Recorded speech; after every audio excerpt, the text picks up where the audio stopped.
A History of the U.S., Concise Edition, Volume A. Chapter 36. Woman, hold your tongue. Anne Hutchinson was another troublemaker. Well, at least that's what some Puritans thought. Here was a woman with 14 children who was interpreting the Bible. No one objected to that until she began to question some of the ministers' beliefs. Soon she was trying to reach everyone with her ideas about God. Governor Winthrop was outraged. Didn't Mistress Hutchinson have enough to do with all those babies to feed? What was worse, in Winthrop's view, was that people were listening to her. Even men were listening. There was a reason. Anne Hutchinson had a fine mind and she loved God. Besides, what she was saying made sense. Winthrop admitted that she was a woman with a ready wit and bold spirit. Before long, Massachusetts was split between people who believed what Anne Hutchinson said and those who believed the ministers. She claimed God was guiding her. The ministers said they were doing God's work on earth. Finally, the Puritans held a trial. You can read the court records for yourself. You may agree that Mrs. Hutchinson was smarter than her accusers, but that didn't help her a bit. She was kicked out of Massachusetts and out of the Puritan church, too. She moved to Rhode Island. Later, Anne Hutchinson moved to New York and was killed by Indians. Governor Winthrop saw it as the judgment of God. In those days, women, like children, were expected to be seen but not heard. They believed they belonged to their husbands. The word for them was chattel. That means a piece of property. A husband could sell his wife's labor and keep the wages. If she ran away, she was accused of stealing herself and her clothing. Her husband even owned her clothes. On the next page, you have the court record from Massachusetts, 1637. Anne Hutchinson says, "Therefore, take heed how you proceed against me, for I know that for this you go about to do me, God will ruin you and your posterity and this whole state." How do you know that it was God that did reveal these things to you and not Satan? Miss Hutchinson says, how did Abraham know it was God that bid him offer or sacrifice his son, being a breach of the sixth commandment?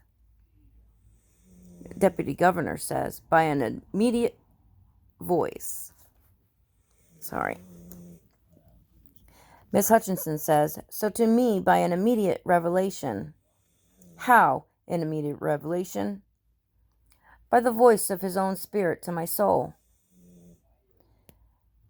Governor John Winthrop says, Daniel was delivered by miracle. Do you think to be delivered so too? I do here speak it before the court. I looked that the Lord should deliver me by his providence.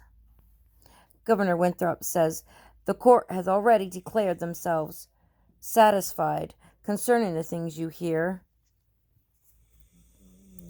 and concerning the troublesomeness of her spirit, and the danger of her course amongst us, which is not to be suffered. Therefore, if it be the mind of the court that Miss Hutchinson, for these things that appear before us, is unfit for our society, and if it be the mind of the court that she shall be banished out of our liberties and imprisoned till she be sent away, let them hold up their hands. All but 3 people held up their hands. Governor Winthrop says, those that are contrary-minded, hold up yours. Mr. Noddington and Mr. Colburn only. Mr. Jennison says, I cannot hold up my hand one way or the other, and I shall give reason if the court require it. Governor Winthrop says, Mrs. Hutchinson, you hear the sentence of the court. It is that you are banished from out of our jurisdiction as being a woman not fit for our society, and you are to be imprisoned till the court send you away. Miss Hutchinson says, I desire to know why I am banished. Governor Winthrop says, Say no more. The court knows wherefore and is satisfied. Next page. Anne Hutchinson wasn't the only strong woman to trouble John Winthrop and the Massachusetts Bay Puritans. Her best friend was a problem too. Mary Dyer followed the ways of Anne Hutchinson. When Anne Hutchinson was cast out of Massachusetts, Mary Dyer and her husband William and other believers went with her. Later, Mary Dyer took a trip back to England and found other truths for herself. She became a member of the Society of Friends. Now, don't forget that the Society of Friends also means a Quaker.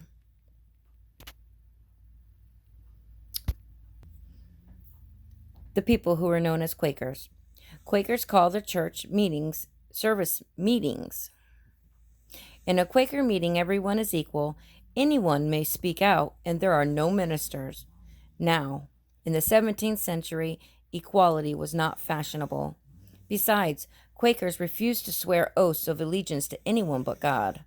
But oaths of loyalty to king and country were expected in England and everywhere in the 17th century.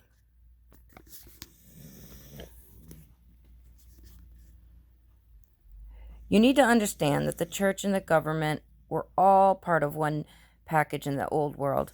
It was the church that gave the king his right to govern. It was called the divine right of kings. It was the government that gave the church support and lands. That was the way it has always been. It seemed as if people like the Quakers wanted to mess things up.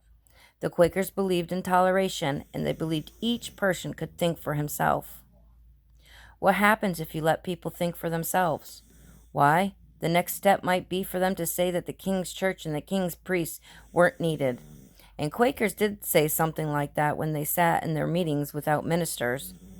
So maybe you could see why Quakers were hated and persecuted by the authorities in England. They weren't liked any better than in the colonies. The magistrates of the Massachusetts Bay Colony passed harsh laws to keep them away. But that didn't stop them. Some Quakers seemed determined to be martyrs. Now, as you can see here, a martyr is someone who would rather die than give up his or her belief. Okay, so some Quakers seemed determined to be martyrs, and Mary Dyer was one of them.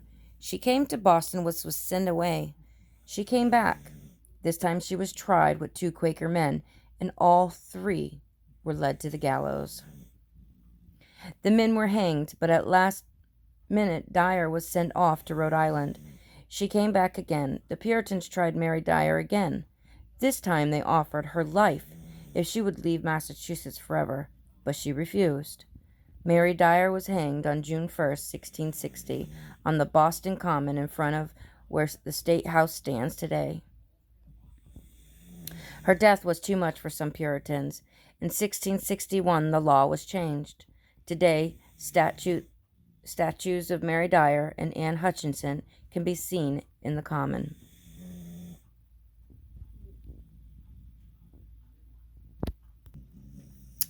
A gallows was the 2 standing poles and crosspiece from which people were hanged back then.